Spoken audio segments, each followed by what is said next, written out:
आता आपण ऐकणार आहात पुस्तक डिटेक्टिव्ह अल्फा आणि कोरलेल्या 3 आकृत्या. लेखक सौरभ वागळे. वाचक कृणाल आळवे. प्रकरण 1. अल्फाच्या अनेक गोष्टी एकाच वेळी हाताळण्याच्या कौशल्याचं मला नेहमीच कौतुक वाटायचं. त्याने त्याच्या मेंदूला ट्रेन करून मेंदूची क्षमता कशी वाढवली आहे याबद्दल तो नेहमी माझ्यासमोर फुशारक्या मारायचा. पण काही प्रसंग असे यायचे ज्यावेळी मला जाणवायचं की अल्फाचा मेंदू खरोखरच अनैसर्गिक क्षमतेनं काम करतो. तो जर 3 केसेसवर एकाच वेळी काम करत असेल तर तिन्ही मधले बारीक सारीक पुरावे, साक्षीदार, तपासाचे धागेदोरे यामध्ये त्याची कधीच गल्लत व्हायची नाही. सगळं काही त्याच्या मेंदूच्या कप्प्यांमध्ये व्यवस्थित विभागून ठेवलेलं असायचं. माझ्याशी बोलताना तो प्रत्येक प्रकरणातील बारकाव्यांचा उल्लेख करायचा आणि बोलता बोलता इतक्या वेगाने एका प्रकरणावरून दुसऱ्या प्रकरणावर उड्या मारायचा की शेवटी माझा साफ गोंधळ उडायचा. पण इतकं असूनही आजकाल अल्फाला त्याच्याकडे येणाऱ्या कामांचा भार पेलणं अवघड जात होतं. त्याच्या छोटेखानी फॉरेन्सिक लॅबची कामं तर असायचीच, पण त्याहीपेक्षा जास्त त्याचा सल्ला घ्यायला येणाऱ्यांची वर्दळ हळूहळू वाढायला लागली होती. बऱ्याचशा डिटेक्टिव्ह एजन्सीज आणि पोलीस इन्स्पेक्टर लोकांचं पान अल्फाशिवाय हलेनासं झालं होतं. त्यामुळे अल्फा जवळपास संपूर्ण वेळ कोणत्या ना कोणत्या कामात गुंतून पडलेला दिसत होता. माझ्या प्रोजेक्टचं कामही वाढत चालल्यामुळे माझं अल्फाकडे जाणं येणं जरासं कमी झालं होतं. पण मी जेव्हा जायचो तेव्हा आधीसारख्या गप्पा मारायला त्याच्याकडे क्वचितच वेळ असायचा. जानेवारीमधल्या त्या आठवड्यात माझा प्रोजेक्ट गाईड 8 दिवसांच्या सुट्टीवर जाणार होता. त्यामुळे मला प्रोजेक्टमध्ये ढिलाई करण्याची चांगलीच संधी मिळाली. या संधीचा फायदा घेऊन मी अल्फाच्या फ्लॅटवर जाऊन बस्तान मांडायचं ठरवलं. कमीत कमी मी तिथं जाऊन राहिल्यानंतर तरी अल्फाला माझ्याशी बोलायला वेळ मिळेल अशी मी अपेक्षा केली. पण त्याने ती साफ फोल ठरवली. मी माझ्या हॉस्टेलवरून निघण्याच्या वेळी त्याला फोन केला तेव्हा तो म्हणाला होता, प्रभू, मी आता फ्लॅटवर नाहीये. तुझ्याकडे किल्ली आहेच. तुला हवं तर तू तिथे जाऊन थांबू शकतोस. मला यायला संध्याकाळ होईल, तोपर्यंत तुझं काम करत बस हवं तर.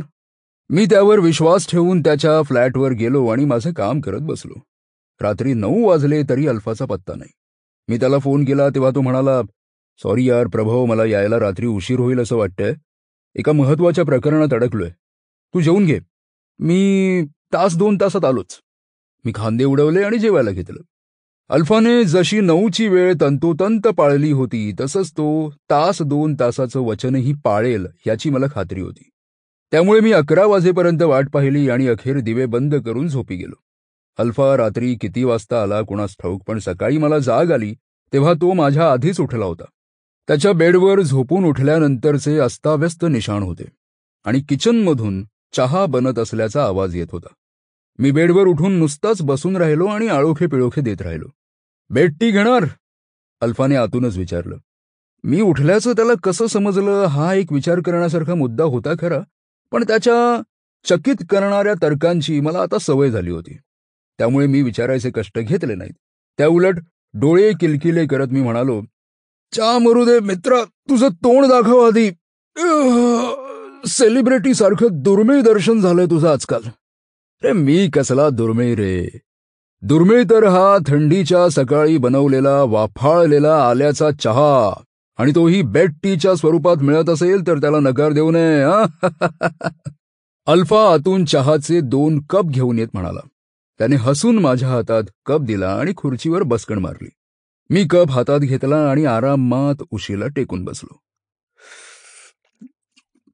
सॉरी प्रभू, प्रचंडच काम येतं रे आजकाल. अगदी जेवणा खाण्यालाही वेळ मिळत नाहीये. गेल्या आठवड्यापासून मुंबई पोलिसांच्या एका महत्वाच्या मोहिमेत काम करतोय. शिवाय लॅबचं छोटं मोठं काम तर आहेच.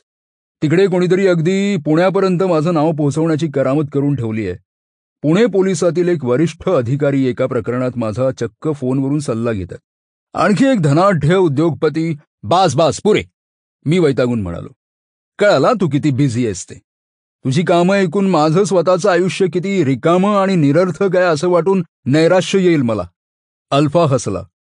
मी पुढे म्हणालो, पण सिरियसली एक गोष्ट मला सांग, तू एवढी कामं का स्वीकारतोयस? तुला झेपत नाहीये तर?